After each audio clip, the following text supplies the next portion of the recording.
complices. Je tenais d'abord franchement à remercier. C'est un peu l'une des rares fois que je vois les gens du pays contribuer à cette hauteur-là, au rapatriement d'une dépouille, de quelqu'un qui meurt ici. Ça, je leur tire vraiment le chapeau. Et ici aussi, on s'est déchiré quelquefois, mais maintenant qu'on a atteint le but, je vais remercier et surtout vous présenter. Il y a 4 personnes, 3 personnes si vous voulez, qui sont vraiment impliquées dans cette affaire à fond. Et comme on a abouti, même si des fois il y a eu des tensions, mais on a abouti à quelque chose.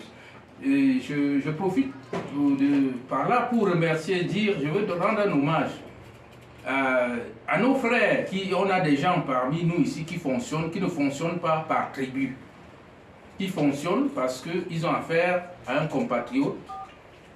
Et à la tête de ces gens, mais comme toute personne a ses qualités et ses défauts, même s'il y a des défauts, il y a vraiment des qualités qu'on doit surélever.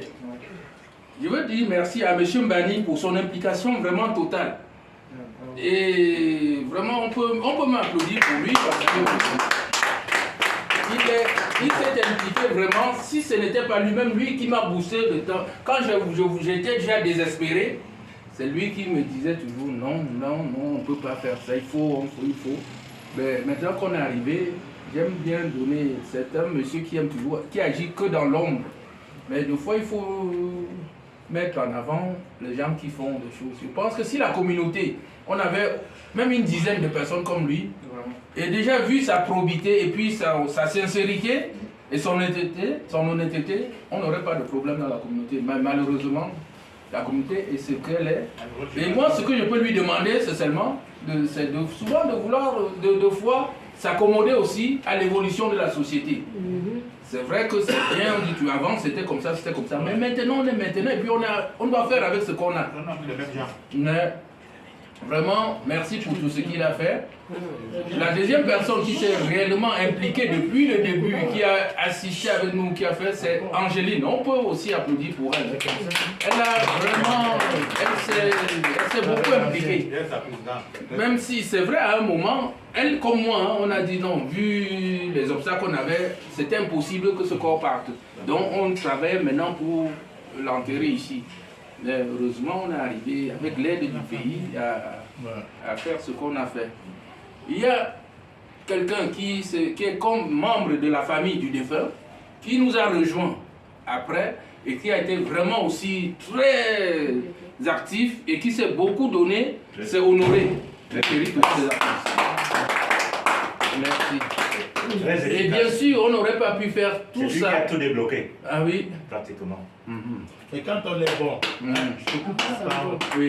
Quand on est bon, dans 2 minutes, il parlait toutes ces choses qui sont passées. Quand on est bien avec les autres, même si ça ne va pas au dernier moment, le monsieur là est bon, c'est mon ami de travail. Non, mais qui c'était la force tranquille? Voilà, continue. Je t'ai simplement dit simplement que ce n'est pas un hasard. Si on est bon dans la vie, même après sa mort, on reste bon. Continue. Il vient te suivre.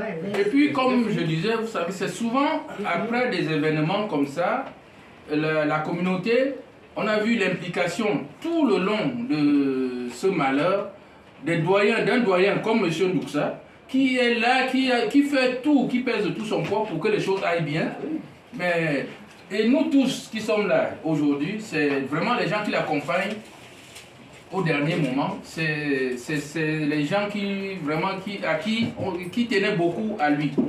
Donc je peux que vous remercier grandement et vous dire que c'est vrai, c'est dans des événements comme ça. Moi je suis quelqu'un, j'aime pas trop me lamenter ou quoi, mais quand il y a une situation, j'aime rebondir dessus pour bien faire. Et quand nous sommes là aujourd'hui, beaucoup de gens l'ont dit là-bas, il faut, au lieu d'attendre que quelqu'un meure pour qu'on vienne pleurer, essayons de faire tout pour vivre déjà heureux. Et aimons-nous vivants. Et puis préparons aussi déjà, évitons des ennuis à ceux qui vont rester. Il y a des petites choses à faire que nous pouvons faire pour que notre départ soit fêté plutôt en joie que on ne sait pas, nous sommes là aujourd'hui, on ne sait pas ce qui peut arriver à qui d'entre nous. Hein. Guy était là, il n'était pas malade. Il a même travaillé le jour de sa mort et le soir, il est tombé brusquement. Donc, il ne pouvait pas s'attendre. Mais donc, soyons prêts à tout moment. On n'est jamais prêt. Franchement, j'aimerais donc, nous qui sommes ici, parce que c'est une idée grande part toujours d'un petit groupe de personnes. Nous nous sacrifions, nous avons des personnes ressources, des gens de valeur. On peut essayer de faire quelque chose, pas tribal, non limité, pour toute la communauté, parce que ce serait bien. Nous avons fait, pour vous donner des chiffres réels, à la veillée l'autre jour, nous avons eu 1300 €. Donc la veillée nous a donné 1300 €. Vous savez, et le corps qui parle là, elle nous coûte entre 9500 € et 10 000. Sans compter le billet de la veuve, hein. Rien que pour le corps.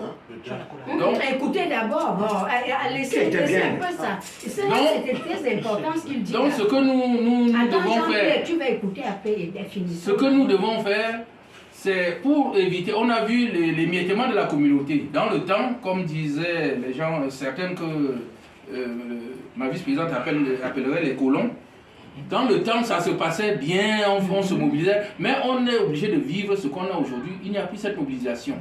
Voilà, nous avons eu 1300 € dans le cahier le jour de la veillée. Bon, quand on ajoute ce que la veuve a récolté par les gens qui étaient ici, on arrive peut-être à 1500 € environ. Donc, prenons les dispositions. Essayons de nous organiser pour éviter de tels scénarios. Aujourd'hui, il y a des structures de solidarité qui apparentent aux assurances, qui couvrent tout le monde. Moi, je tiens par exemple une assurance qui prend tout le monde, sans limite d'âge, sans questionnaire de santé aucun. Même si tu as 110 ans, tu t'inscris et pour une somme vraiment minable.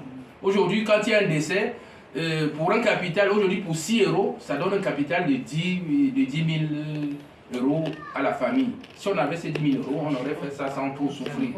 Donc, vous savez, je ne sais pas trop parler, mais là, j'ai dit ce que j'avais à dire. Si quelqu'un d'autre, nous sommes là, on va échanger. Si quelqu'un a quelque chose à dire, moi, on a la parole. J'ai quelque chose